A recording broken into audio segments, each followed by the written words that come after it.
Well, good afternoon, everybody. Thank you. Well, let me wait. It's a big delegation. Thank you all for being here this afternoon with us, to all of the people of Puerto Rico and to all of the press that's with us today.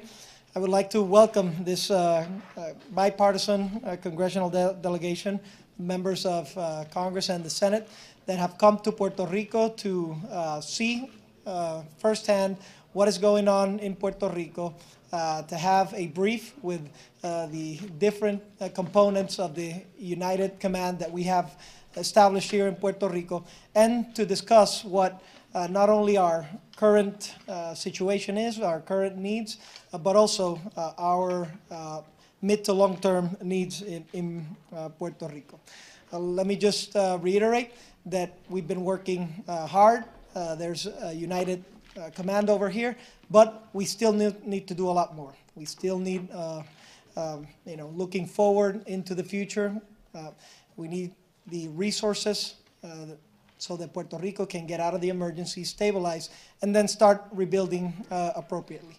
The congressional delegation went and flew over different areas in Puerto Rico, mostly through the north, from the north to the west, down a little bit to the center of the island, and then back through the center to the San Juan area.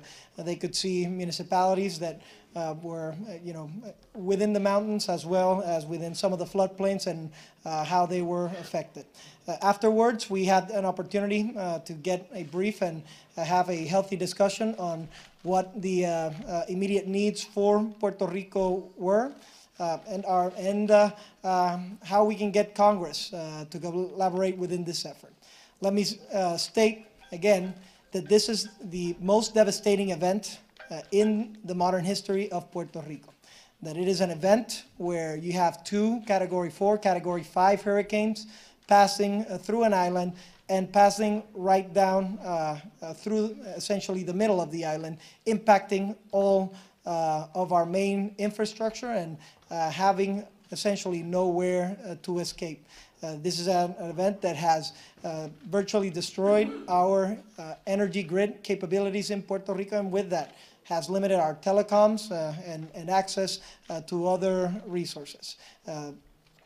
If we are to get and to put Puerto Rico back on a path forward, we need to start putting the initial conditions so that we can stabilize the situation and start rebuilding appropriately.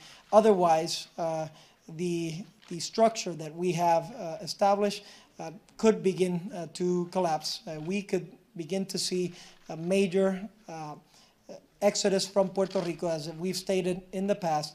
And of course, the commitment of all of the congressmen, congresswomen, senators over here is that we can get all of the facts together, and that with those facts, they will come to bat for Puerto Rico as U.S. citizens, as equal U.S. citizens, to answer within this crisis. So on behalf of the people of Puerto Rico, I want to thank all of the House representatives, all of the senators, the Deputy Secretary for being here, our resident Commissioner Jennifer Gonzalez, Senator Ron Johnson, Senator Cory Gardner, Senator Gillibrand, Senator Blumenthal, Senator Kane, Representative Bernie Thompson, Representative Lloyd Smoker, Representative Maloney, and Representative Murphy for taking the time, the consideration to come over here to Puerto Rico, get the evidence, have a conversation with our United Command,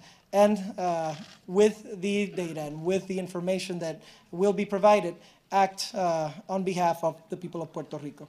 I would like for the Deputy Secretary to address the media as well, and then following that, the Resident Commissioner and other members will be addressing you as well. Thank you very much. I'm going to make my comments very brief. I want to thank everybody who is working so hard to help the people of Puerto Rico recover from what was an absolutely disastrous occurrence of not one but two tragic storms. The people of Puerto Rico have been wonderfully resilient, and I am proud that the federal government has stepped up in a very unified way to provide assistance across the island and all 78 municipalities so that we can start returning things to normal as soon as possible. We recognize this is 3.4 million Americans who have been dramatically impacted. Their lives are nowhere near normal, nowhere near what they were 3 weeks ago, and we want to work with them, and we're committed to working with the governor to make sure that we return that to normal just as soon as we possibly can. There are steps headed in that direction, and we're working hard in concert with all our state and local partners to make that happen as soon as possible. We've made the first steps to recovery. More communities are returning to closer to normal every single day, but there is still much work to be done. We continue to stand with the people of Puerto Rico and all of our hurricane survivors, and we will continue to walk beside them on the long road to recovery. Thank you very much. Morning, everyone.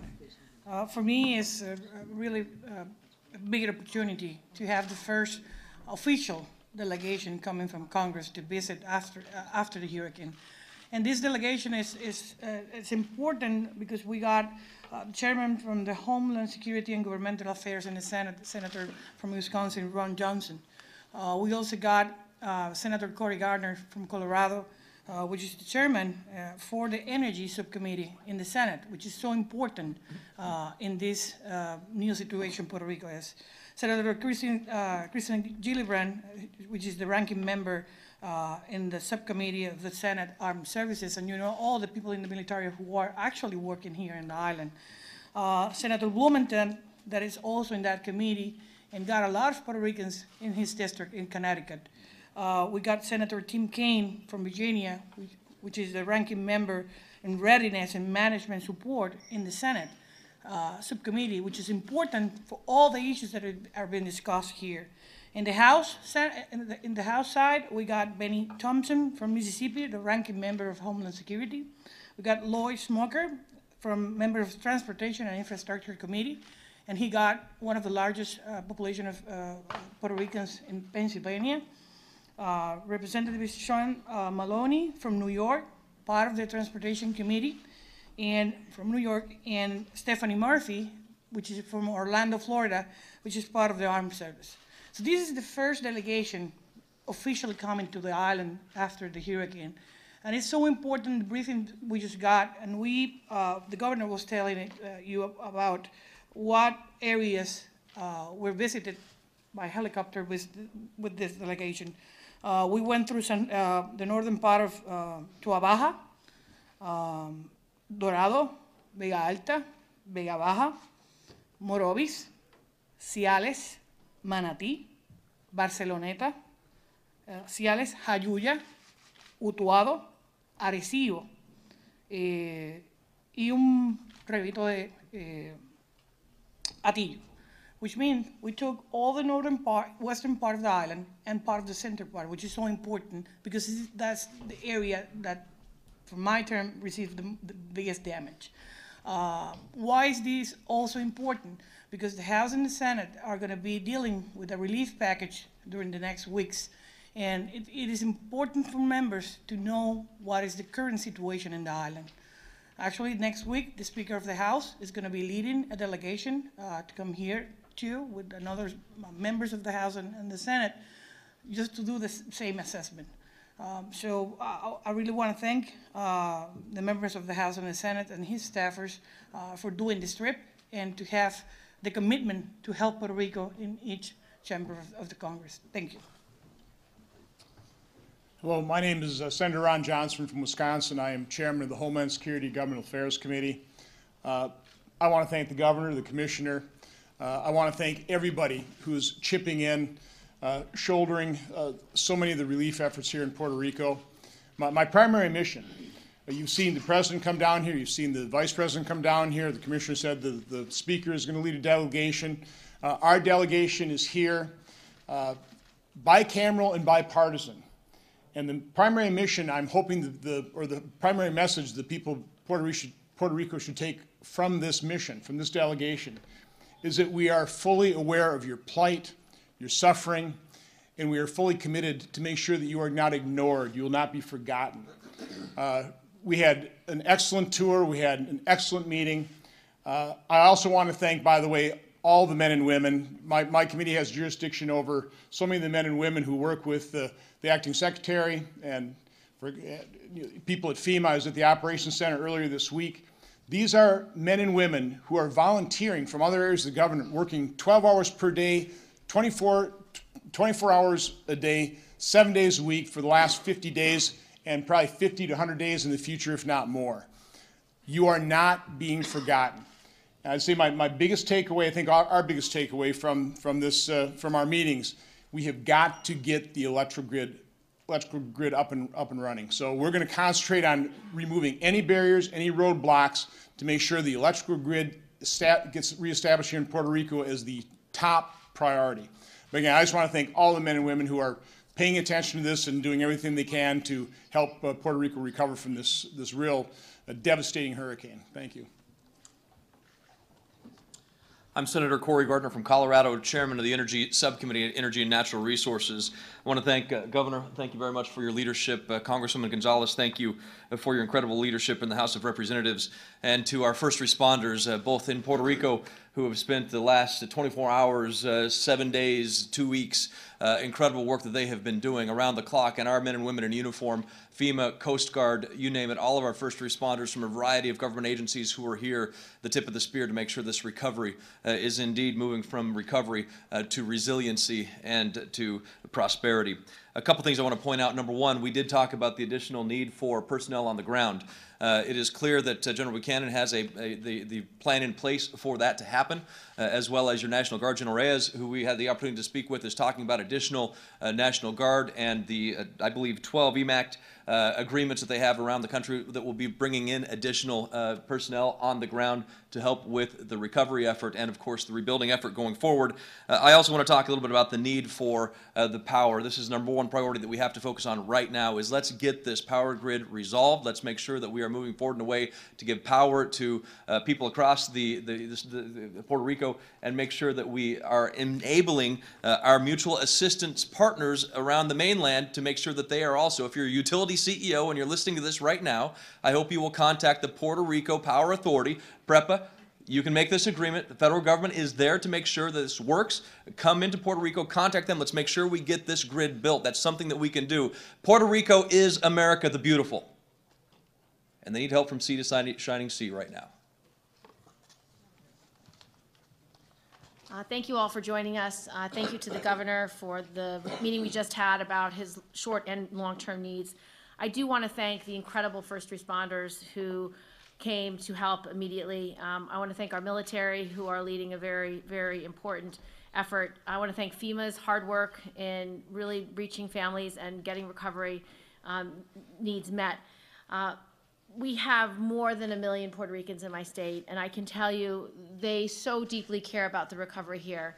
I've talked to so many people whose mothers and fathers still live in Puerto Rico, and I can tell you the days after the hurricane were among the worst in their lives. They couldn't reach their loved ones. They couldn't talk to people. They couldn't find out if people were alive or harmed, and that anxiety really hasn't subsided. The truth of the matter is, while we are meeting a lot of the emergency needs today, there is so much work to be done to rebuild Puerto Rico. I agree with my colleagues that the electric grid must be a priority, but we also have so many needs when it comes to meeting the needs of health care, of food access, of clean water, of cell service, of schooling. How many kids are not attending school today? It's inadequate. So we have so much work to be done. And you have my commitment and the commitment of this delegation that with the information that we receive from this trip, we will go back to Washington. We will champion your cause. You will have the help you need to rebuild. It is very important for our country that Puerto Rican does rebuilds their economy, rebuilds these communities. It is an absolute priority for me. Thank you. My name is Richard Blumenthal. I'm senator from Connecticut, which has the largest per capita concentration of Puerto Ricans in the United States. And I want to join all of my colleagues in thanking the incredible response and hard work and determination and courage of our first responders, whether FEMA or Department of Energy, Coast Guard, all of our military establishment. I have asked our top military leadership repeatedly whether they would commit to provide whatever Puerto Rico needs. As recently as this past week with the Secretary of Defense and the Chairman of the Joint Chiefs of Staff. Both unequivocally said whatever Puerto Rico needs, it will get. And I believe that the Department of Defense is fulfilling that commitment. Let me say, as I flew over Puerto Rico today, my heart broke. I thought of the families who lived in those homes that have been shattered. The properties razed, the lives decimated. Where are those people now, and what is their hope for the future? We have a moral obligation as Americans. And my fear, very simply, is that America will fail Puerto Rico. A man-made disaster hit Puerto Rico before a natural disaster.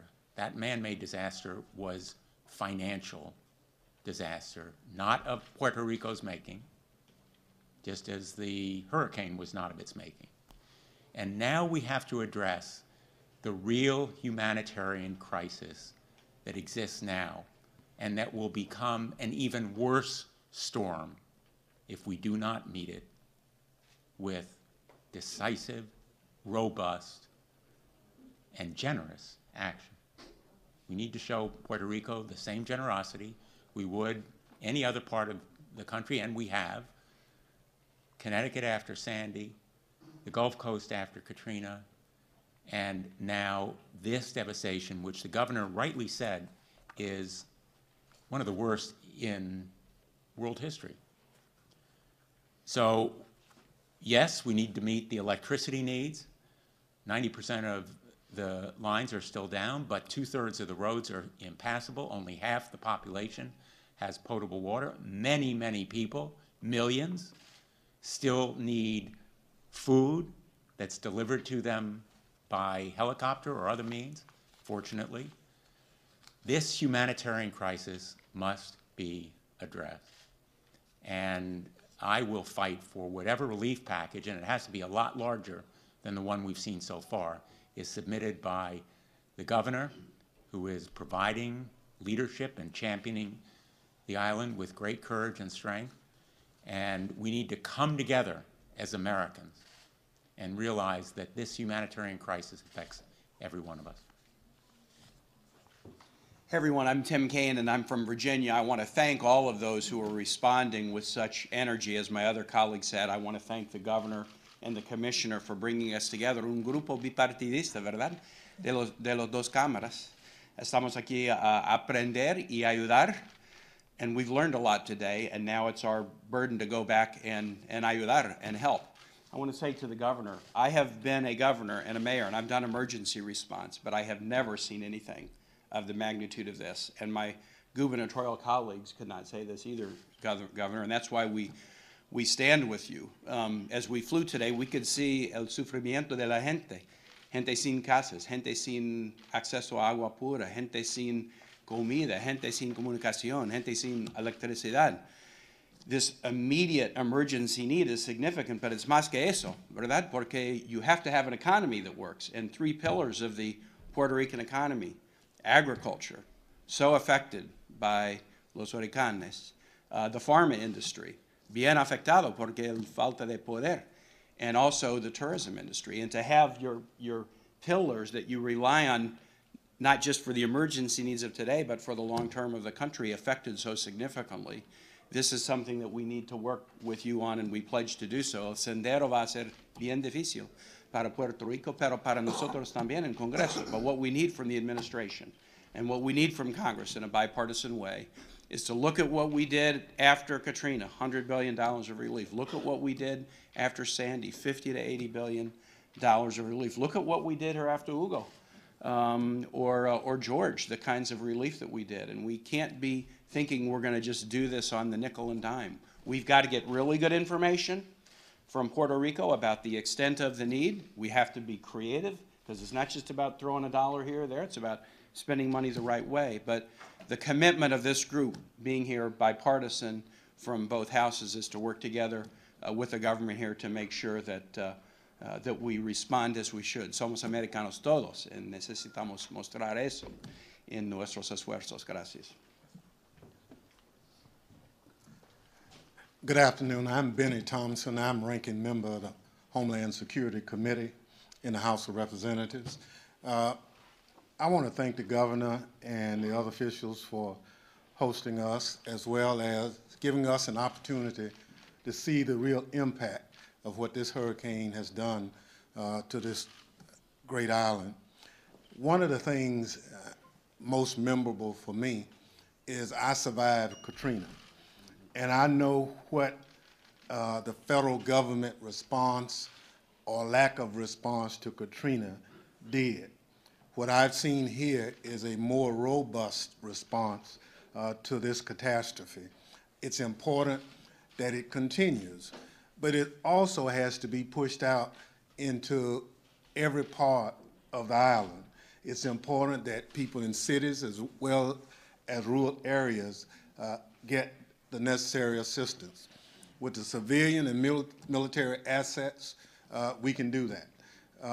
If we can send people to the moon as a country and bring them back, then surely any problem that we're addressing here today, we can fix. So I look forward to working with my colleagues in doing that. I look forward to the governor getting the material and information we so desperately need in order to provide the help that you need here. Thank you much. Good afternoon. I'm Lloyd Smucker, member of Congress from Pennsylvania. I'd like to thank the governor for hosting this group and Congresswoman Gonzalez for inviting me to be part of it. She's a wonderful friend and a wonderful advocate for Puerto Rico, both during this tragedy as well as at other times as well.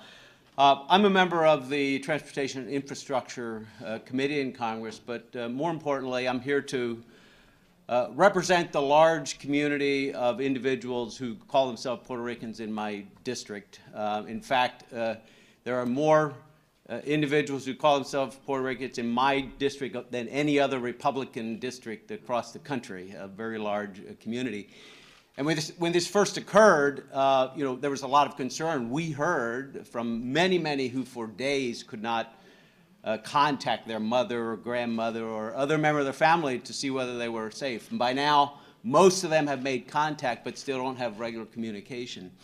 But one of the things they asked me to do was, would you go firsthand to see the kind of the devastation first, and then to see what is happening as we work through the recovery? And so I was really appreciated the opportunity. And I can tell you the scope of the devastation was really sobering as we're flying across this, just a small portion of the island that we'd seen. But I can also tell you that as a member of Congress, speaking, I can't speak for Congress, but as a member of the majority in Congress, we stand ready to assist.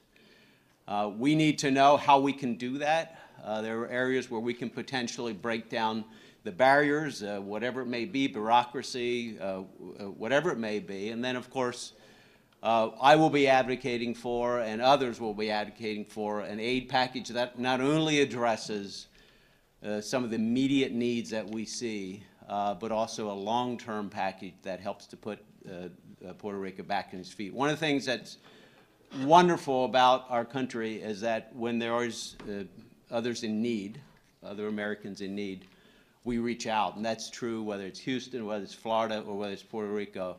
And that's true not only by the government, but also by people. So right now, as we speak, there's a fundraiser being conducted in my district for Puerto Rico, and I'm sure that's happening across the country as well. So just know that we will continue to assist in any way we can as you work through this recovery. Thank you. Well, I'm Congressman Sean Maloney from New York. I want to echo the thanks of my colleagues to the governor, to the commissioner, to all of our military, to the Army and the Navy and the Coast Guard. I thank the folks at FEMA, Homeland Security, all those involved in this effort, it's clear that the initial response is coming together. And as the dust settles and we look at the long task ahead, the challenges are overwhelming. And for someone who was in New York City on 9/11, I remember what it was like to watch as the place you went to work became a pile of rubble, and what it felt like to run through the street to find your kid at school, not knowing, because there was no communication, what you would find when you got there. And I remember what it felt like when the country came together and stood with us. Not eventually, not begrudgingly, immediately, wholeheartedly, enthusiastically, proudly, because it said something about us, who we were, what it meant when times were tough. I also remember Superstorm Sandy and what that felt like. And it took longer to get the help we needed, but we got it. We came together as Americans and we rebuilt. You know, this storm has done tremendous damage, historic damage. But this storm can't destroy Puerto Rico. Only we can do that. By our inaction, by our heartlessness, or by turning a blind eye when what's needed is vision. So I come here on behalf of the 1 million Puerto Rican New Yorkers, but as an American, to say we are here with you. We are committed to this. We will return to Congress and speak for you. We will be your voice. We will be your vote, together with your commissioner and all those who love this island. And we will get through this together as Americans. Thank you. Hi, I'm Stephanie Murphy from Orlando, Florida. And as the last speaker between you and Q&A, I realize I have one responsibility, and that's to be brief. So to the people of Puerto Rico, I want you to know one thing. You are part of this American family, and your country cares about you. And I hope you never doubt that. We're going to get you what you need to get back to some sense of normalcy here in the short term, and to rebuild and recover in the medium term, and to emerge stronger and better in the long term. In Congress, I will demand one thing and one thing only for Puerto Rico, and that's equality. Whether it's in disaster relief or in Medicaid or Medicare or any other federal program, the goal is genuine equality. You're not forgotten. We're here now, we'll be here in 6 months, and we'll be here in 6 years. Puerto Rico has always had this country's back in times of peace and war, and now in your toughest time, your country has your back. Thank you. Well, before we go to questions, to Q&A, I just want to say on behalf of the people of Puerto Rico, thank you. Thank you for being here. Thank you for your wishes. Thank you for your prayers, but more so, thank you for your actions. Right now, I know there is still a road ahead. We got a lot of work to do, but your presence over here is telling our constituents that they are not forgotten.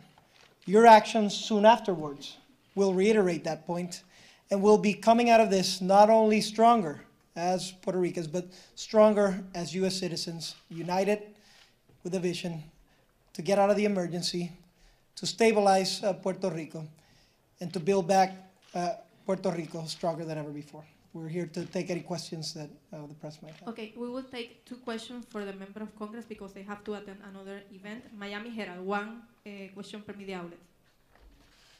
Senator Gardner, Tim Johnson from McClatchy. Yeah.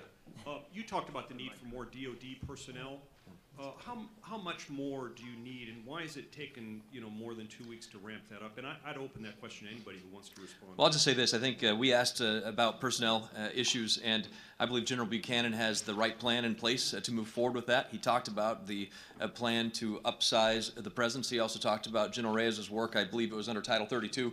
That would be activating some of the mutual assistance agreements between the National Guards of the various states that would bring additional National Guard members here. So I believe that is an assessment that has been made by the Department of Defense, and that is an action that they are already acting upon and taking, and that is currently underway. So give credit to General Buchanan and General Reyes for their action to recognize that. We also need additional utility boots on the ground, so to speak. And I think this is important. And I said in my comments, I talked about the mutual assistance agreements that states have with Puerto Rico.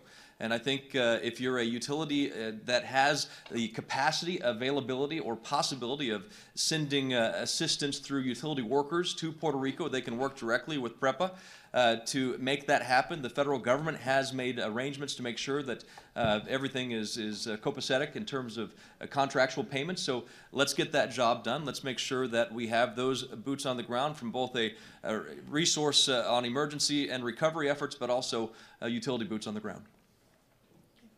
NBC. This is to anyone up there. Do you know exactly the amount of funds that will be released specifically to Puerto Rico from the relief fund?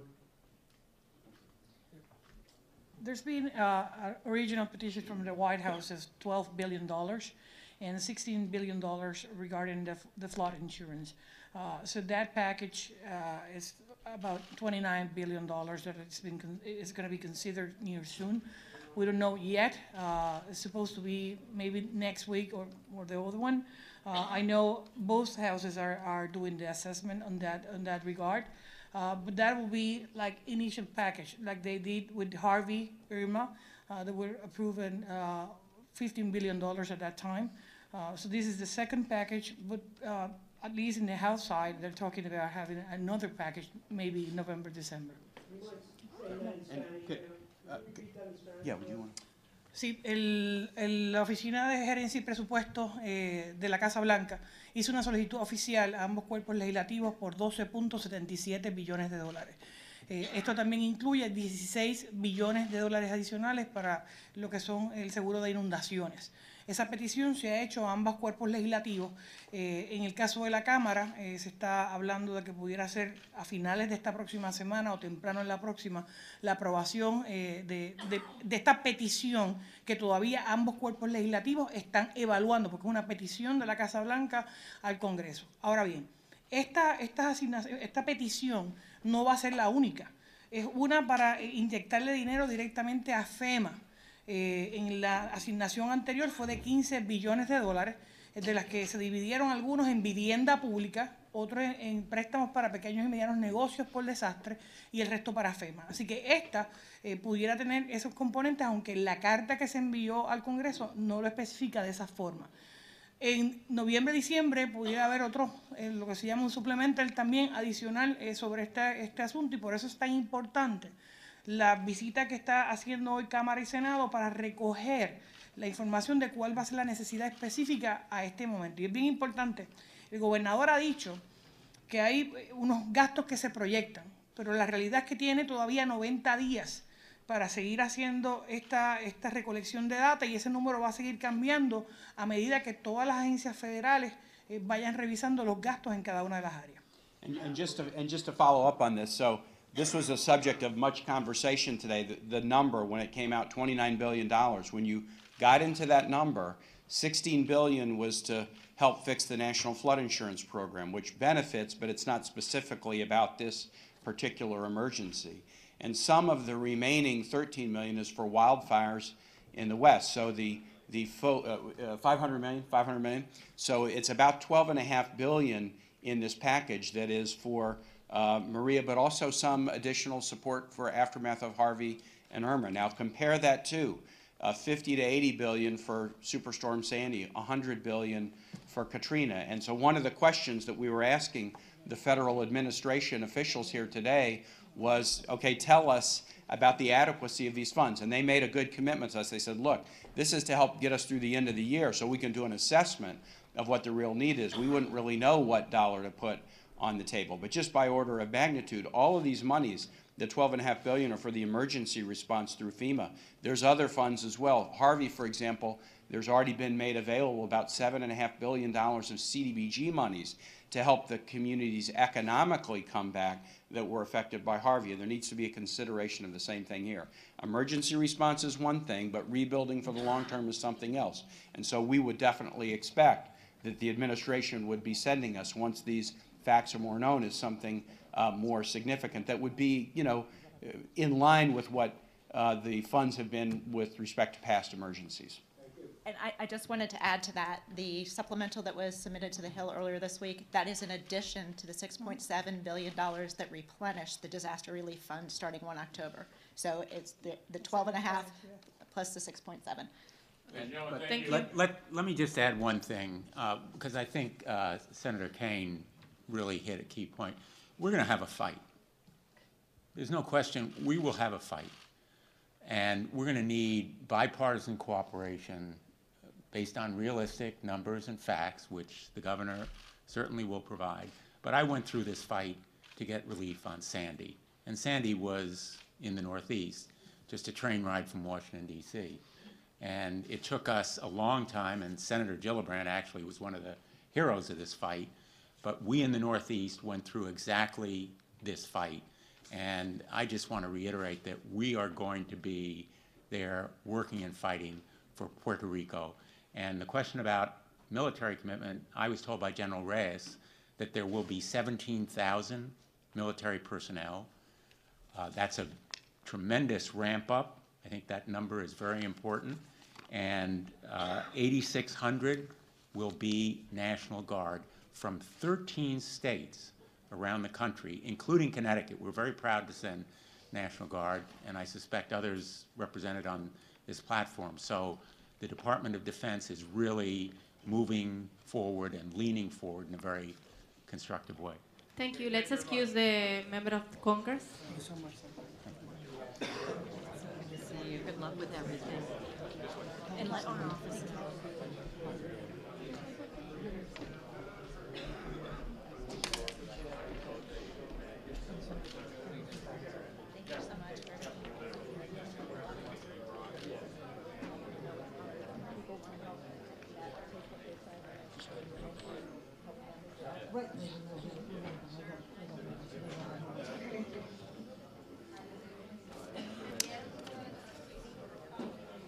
Okay.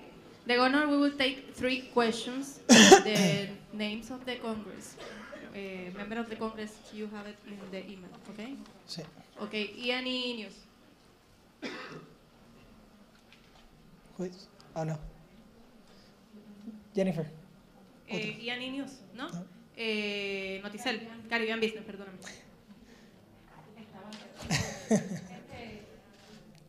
Sí, gobernador, hay una pregunta relacionada y no relacionada. Es que yo quería preguntarle si ayer con el vicepresidente Pence, y perdone, no sé si le hicieron la pregunta, así que perdón si soy repetitiva.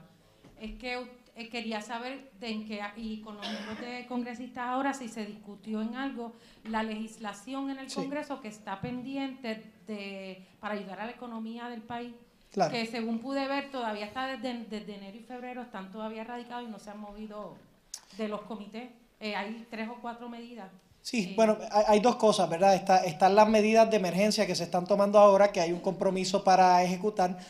Los senadores y los congresistas quieren una información que nosotros le estamos proveyendo, ¿verdad? La quieren certificada y desglosada. Eso se va a estar haciendo en estos, ¿verdad? En estos días para que ellos lo puedan tener y que se pueda aplicar entonces a lo que sería la medida de ayuda inmediata. Se espera una medida de ayuda inmediata, ¿verdad? Lo que todavía está en cuestión por parte de ellos es si debe ser, ¿verdad? Una medida como un puente para 2 o 3 meses o si debe ser más largo, ¿verdad? Y entonces, posterior a esa, ya cuando uno tenga toda la información más granular de lo que está pasando aquí, ¿verdad? Del daño que se pueda cuantificar efectivamente, pues entonces comenzar para otra medida. Le solicité al vicepresidente esencialmente lo mismo, que se tome acción inmediata ¿verdad? Con los fondos que se van a dar para Puerto Rico en el frente ¿verdad? de tener capacidad para restaurar la economía, para poder adelantar. Eso, dependiendo nuevamente de cuán largo sea el tiempo, pues la cifra va a variar. Guapa Radio, una pregunta por medio. Sí, ¿tiene relación eso con que para el final del mes de octubre el gobierno se va a quedar sin dinero?